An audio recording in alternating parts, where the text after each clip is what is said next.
आप सभी को राकेश मेहरा का नमस्कार। राकेश मेहरा जी की क्लासेस की तरफ से मैं आप सभी स्टूडेंट का हार्दिक स्वागत करता हूं। दोस्तों, 4 अप्रैल 2026 आज का जो दिन है, किसी के घर में खुशियां लेकर आया है, किसी के घर में दुख का माहौल लेकर आया है। कई अभ्यर्थी जो स्टूडेंट है, वो खुश हो रहे हैं और कईयों पर कुंठाराघात हुआ है। 4 अप्रैल 2026 को हाई कोर्ट की खंडपीठ के द्वारा राजस्थान भर्ती परीक्षा 2021 एसआई सब इंस्पेक्टर की उसको पूर्ण रूप से रद्द कर दिया गया है। अब ये भर्ती परीक्षा दोबारा होगी। ये जो रद्द हुई है भर्ती परीक्षा, ये कई सवाल खड़े करती है और इन सवालों का जवाब हमें ढूंढना ही पड़ेगा, नहीं तो आने वाले समय में जो स्टूडेंट अपने उज्जवल भविष्य के लिए प्रयासरत है, कहीं ना कहीं उस पर प्रश्न चिन्ह लग जाएगा। स्टूडेंट रात दिन मेहनत करता है।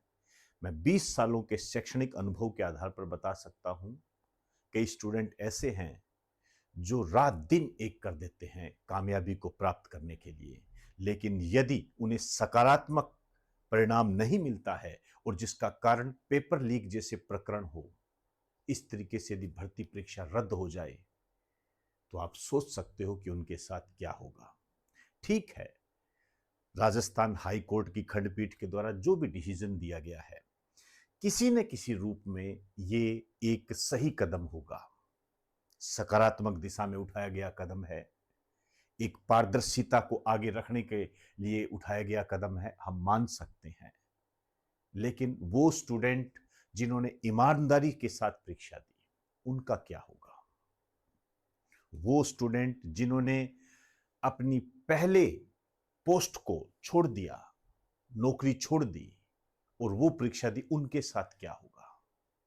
बात करते हैं इसी पर।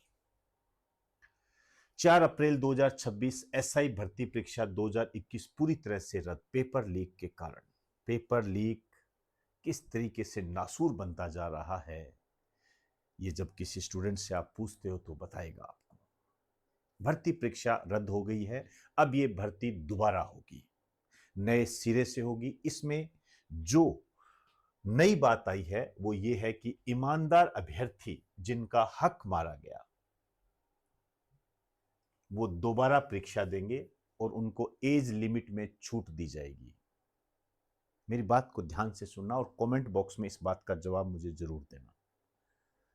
2021 की ये भर्ती परीक्षा है, आज हम 2026 में हैं और अभी तक तो नई परीक्षा की कोई तिथि भी डिसाइड नहीं है। इन 5 सालों के अंदर जो ओवर एज हुए हैं, उनके क्या शरीर में कोई परिवर्तन नहीं हुआ? क्या फिजिकल चेंजेस नहीं हुए? क्या वो उसी प्रकार की दक्षता का परिचय दे सकते हैं जैसे उन्होंने 2021, 2022, 2023 के संबंध में दी?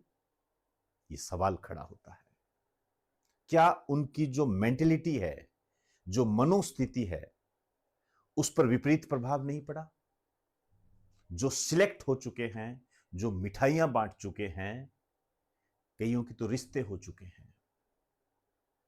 आप सोच के देखिए। और क्या यह जरूरी है? कमेंट बॉक्स में मुझे जरूर बताएं। क्या यह जरूरी है कि जो इस भर्ती परीक्षा में चयनित हुए हैं और अब जो वो नई भर्ती परीक्षा होगी उसमें वापस चयनित हो जाएंगे? क्या यह जरूरी है? क्या वो मेहनत उसी तरीके से रंग लाएगी? मैंने अनुभव में यह देखा है, हमारे कई दोस्त थे जो आईएएस मेंस तक क्लियर कर लेते थे, इंटरव्यू तक जा जाते थे, लेकिन जब असफल हुए फिर उन्हें वापस प्री देना पड़ता और प्री क्लियर नहीं होता था उनका। यह मैंने प्रत्यक्ष अपने जीवन में अनुभव किया है।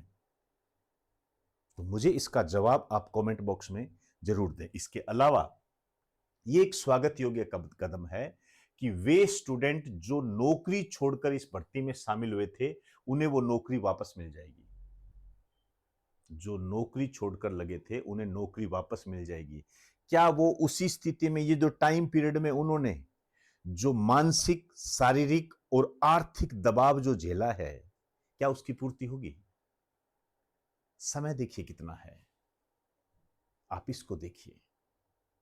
तो 4 अप्रैल 2026 राजस्थान के ऐसे कई स्टूडेंट के लिए कई चुनौतियां लेकर आया है, कई सवाल लेकर आया है, और ये सवाल कहीं न कहीं आने वाले समय में जो नए स्टूडेंट होंगे, हो सकता है उन स्टूडेंट को इन सवालों से और गुजरना पड़े।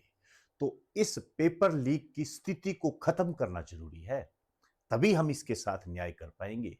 भर्ती रद्द करना, दोबारा लेना, ये कोई इलाज नहीं है। ठीक है, पारदर्शिता को आगे बढ़ाने के लिए हमें ये कदम उठाने ही पड़ेंगे जो कि जायज है, लेकिन इन स्थितियों को बदलने की आवश्यकता है। तो आपके जो भी विचार हो मुझे कमेंट बॉक्स में जरूर बताएं, आपके सवाल मुझे बताएं, और उन सवालों को मैं अपने चैनल पर उठाऊंगा ताकि एक नई क्रांति का आगाज हो सके, एक नए सिरे से स्थितियां हमारे सामने आ सके।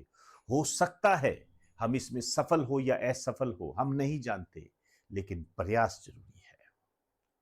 तो आपकी जो भी मन की भावना है मुझे कमेंट बॉक्स में जरूर बताएं, आपका नाम लेकर मैं इस चैनल पर उसे उजागर करने का प्रयास करूंगा। तो नमस्कार आप सभी को, धन्यवाद।